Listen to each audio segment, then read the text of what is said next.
So in this video, we are going to discuss about the sources of finance. So we'll start discussing about equity financing. So we'll start with what is equity and we will proceed. So equity is partial sale of ownership in the business to raise finance. So people think that if they are going to issue equity shares, they are going to make money without giving up anything, but it's not like that. So equity is a sale of the ownership in the business to raise finance. So we'll put it like this. Assume that you are a 100% owner of a company and the company's worth is around 10 crores and you are able and you want to raise around some 4 crore of cash. So what you do is you have to sell 40% of your business. So now what you sell is the ownership and you also sell the control in the company. So it's not that equity financing is a free source of capital. You are selling your ownership rights in the company to someone else. So there's also a danger here. For example, if you sell 40%, it's fine. But if you're going to sell 80% and you want to raise around 8 crore of finance, then you are not the majority owner. You become a minority owner because 80% shareholder will become the majority and 20% stakeholder, that is you, who have 22 crore worth of shares, will become a minority stakeholder.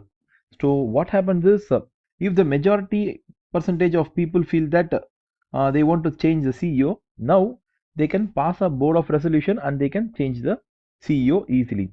So it's not that there should be like 80% of all the shareholders have to agree. Even if 51% of the shareholders, if they agree, you can be out of the company. So it's always dangerous to issue too much of equity shares because you are going to sell your ownership and control in the company.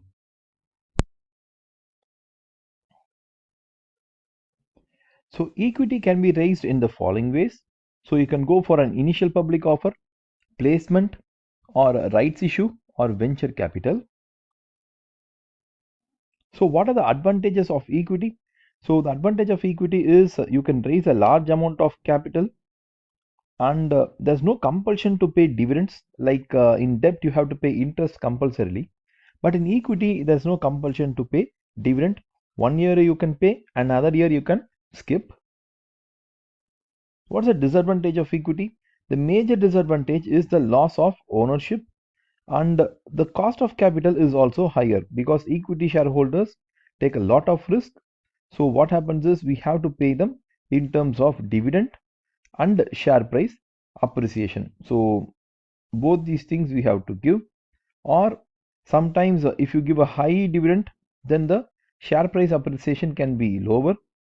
If you give a low dividend, then the share price appreciation should be higher. So if you give both as high, then the equity shareholders will be very happy, but if you give both as low, then your share price will be like very low.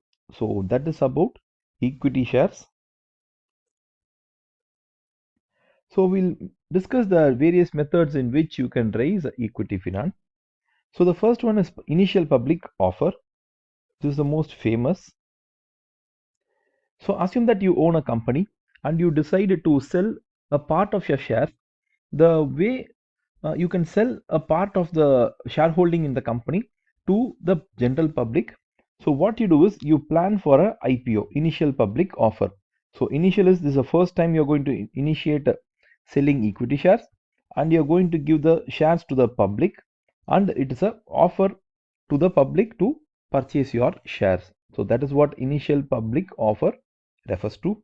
So what you do is in an IPO is you print out an invitation, something called as a prospectus, which contains all types of information about your company, your sales, your profit, your accounting, and all kinds of information about your company, corporate governance, risk policy, and you give this information to the public.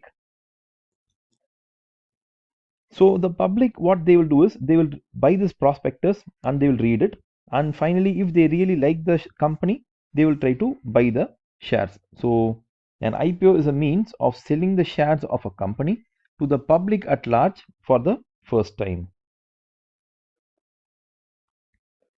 When companies go public, okay, when you issue a share IPO, it's called as going public. So when companies go public for the first time, a large issue will probably take the form of an IPO. So if you want a large amount of cash, then people go for IPO. This is also, IPO is also called as a flotation. The shares issued in the IPO can be traded in the stock market thereafter. So the first time you're going to issue the share, it's called as the primary market. Thereafter, trading it is called as the secondary market. The subsequent issues are likely to be placing or right issue, which we'll describe later. So we'll discuss about what is the advantages of having a stock market listing. So these are the advantages of a stock market listing. Number one, improved marketability of shares. So once you list in an stock market, what happens is there's a high visibility of your company and your company's share. So if people want to sell or buy the shares, they can do it in the stock market. Okay, so there's a good marketability of shares. Public image is enhanced. The original owners of the company can realize some cash. The original owners selling holding to obtain for other projects. So if you are a owner of the company and you have a plan to make the company much more bigger, what you do is you try to issue shares. So you can also grow by acquisition. So you can give your company share and buy another company's share. For example, if you take a Nestle company, so Nestle company can give their shares and buy the shares of X Limited. So you don't companies can buy other companies by giving their share. For example, in a ratio of 1 is to 10, for every 10 shares of X Limited, one share of Nestle company might be paid. So it is easier to seek growth by acquisition. And the next one is access to a wider pool of finance. So once a company has listed in stock market, it opens a door to raise more finance. So the credibility of the company is much more higher, and banks and financial institutions will be willing to lend to such company. So these are the advantages of a stock market listing. So now we look at the disadvantages of listing. See, as long as you are a private company, you don't need to submit your accounts or annual report to any government institutions. But once you have become a public company, that is, if you have raised money from the public, then there will be a greater public regulation because you are using public's money to run your company. So there will be greater public regulation, accountability, and scrutiny. The legal requirements the company faces will be greater, and the company will also be subjected to the rules of the stock exchange. So once a company has listed, the tax authorities, the stock market authorities like SEBI, NSE, BSE, then the company's law. So you have to comply with a lot of rules and regulations. So that is the major disadvantage. You should also appoint a company secretary to comply with all these rules and regulations. A wider circle of investors with more rigorous requirements will hold shares. So what happens is the number of shareholders now become a wider circle, and they have to comply with we have to satisfy their needs also. So that becomes another problem. There will be additional costs involved in making share issues. To issue shares, we have to pay brokerage, we have to pay commission, we have to pay underwriting fee. So it is not such an easy process to list a company. It takes months of time. It takes a lot of experts' advice and hard work to make a company listed. So these are the disadvantages of a stock market listing. So there are good things about going public, and there are like disadvantages for going public. So a company before going public has to decide which one is the best option, and they have to choose the better option. So now we will move on to something called as a placing or placement. So a placement is an arrangement by which instead of offering the shares to the general public, okay, instead of offering the shares to the general public, the sponsoring investment bank arranges for most of the issue to be bought by a small number of individual investors, usually institutional investors. Okay, so here what it happens, rather than selling the share to public, the shares are sold to few institutional investors. So the company is not listed, but still the company is able to raise finance from a few of the institutional investors.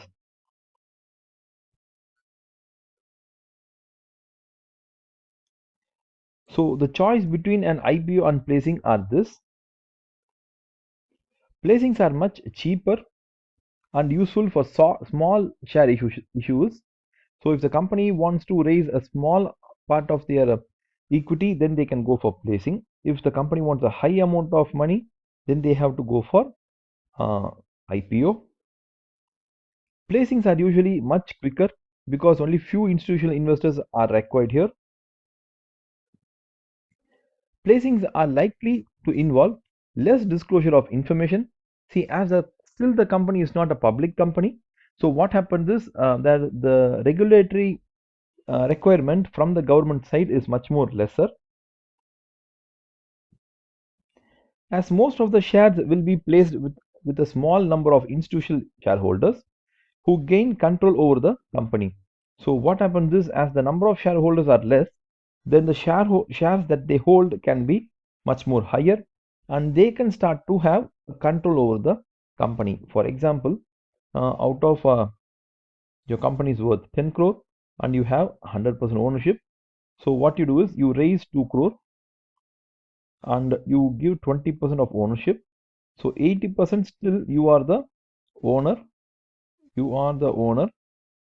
But the problem is now institutional investors have 20% and you have 80%. So still they will influence you. Okay. So you can't be like free and all. They will be like starting to influence you. So that can be a problem. So we'll now move on to discuss what is a rights issue. A rights issue provides a way of raising new share capital by a means of an offer to existing shareholders, inviting them to subscribe cash for new shares in proportion to their existing holding. So this is available to a company which has already issued shares. Okay, so the company should have gone for a IPO first, then only they can go for the rights issue. So assume your company is worth 10 crore, and what you do is you have gone for an IPO and you have raised 4 crore selling 40%. So after 2 years of time, you again feel that you need much more capital. So this time you need another 40 lakhs. So you will go for a rights issue. So 40 lakhs is not a huge amount of money. Okay. And you don't need to again go and issue a fresh set of shares to a new shareholders. What you can do is you can ask your existing shareholders to give that 40 lakhs. So you'll mark it as 0.4 crore. Okay. To raise this zero point 0.4 crore, what you do is you just need to ask the existing shareholders. Okay. So if they are going to purchase again a 10% of the shares, okay, whatever they have, if they are going to purchase another 10%, if they can add another 10%, you will get 0.4 crore. That is, for every 10 shares they hold, you ask them to buy one share of the company. So if they are going to hold around some 40 crores of shares, then you're asking them to buy another 4 crore of shares. Okay, so whatever is their number of shares they hold, you ask them to buy an additional percentage of share. So what are the advantages of having a rights issue? Rights issue are cheaper than IPO, right? It's a very it's only to the existing shareholders you ask, so it's very cheap. Rights issue are more beneficial to existing shareholders. New shares are issued at a discount to the current market price to make them attractive to investors.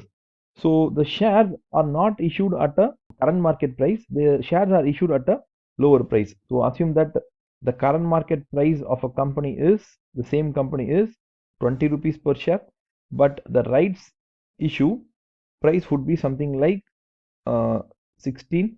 So there is an effective discount of like 20% discount in the share price is given. So this motivates the existing shareholders to purchase the share. Relative voting rights are unaffected. See, the shareholding pattern does not change because the existing shareholders are again given some share. For example, we can again put it like this. You hold around 10 shares and the total shares in the company itself is only 100 shares. Okay, so if the company is going for a 10% issue, then what happens is the total number of shares become 110. So if you are going to buy uh, one more share, so 10 plus 10% gives you 11 shares. So you have 11 shares after the rights issue and the total shares is 110. Initially you had 10% of the total shares. Now also you have the same 10% of the total shares. So proportionately you buy share. So that's what relative voting rights are unaffected if shareholders take up their rights. So you have to buy the additional shares. The finance raised will lower the debt equity ratio as more equity are raised. So if you take a debt equity ratio, so you already have a debt of 100 and the equity of 100. Equity share if you raise, it is like 20 rupees you raise, so it becomes 120. So the debt equity ratio will fall. As the denominator rises, the debt equity ratio will fall. Okay, so that's why it says it will lower the debt equity ratio. So that's about the rights issues. So now we will move on and discuss about venture capital. See, venture capital is a risk capital and normally it is provided by a person or a company called as venture capital firm or a venture capitalist. So what do they want is a return for the equity stake. So venture capital is a capital that is invested in private companies. So in public company you won't have venture capital. Only in private companies you will be having venture capital. The venture capital may be provided by a wealthy individual also, or it can be a firm. Venture capitalists seek to invest cash in shares in private companies which have a high growth potential. So the major thing that they will look at is whether the company has a high potential to grow. If it's going to grow a lot, then they will invest in those companies only. They seek a high return which is often realized through a stock market listing. So once they, we'll put it like this, assume they want your company is having 100% shares and you are the owner and it's worth 10 crore. The venture capitalist will give you, will buy 50% of the share, so he will give you 50 crore. So this venture capital and this is you. Okay, so once he has provided, after some 5 years, what he will do is he will ask you to go for a IPO and he will sell his 50% of share at the market for around some 20 crore. So if you put it, his profit would be 15 crore. So for the time he waited, he had made some money. So where do venture capitalists invest? They try to invest in young startup companies but is more commonly invested in small companies that already have a track record of business development. So they develop in startup companies, and they also invest in companies which have a track record to prove. These companies may have borrowed as much money as their bank are prepared to lend and do not have enough equity capital. Okay, so which companies go for venture capital money? What happens is a company would have raised a lot of debt and equity is very low. So debt is very high, equity is very low. So they can't still go for debt. At that point of time, they go for equity. So that's what it says.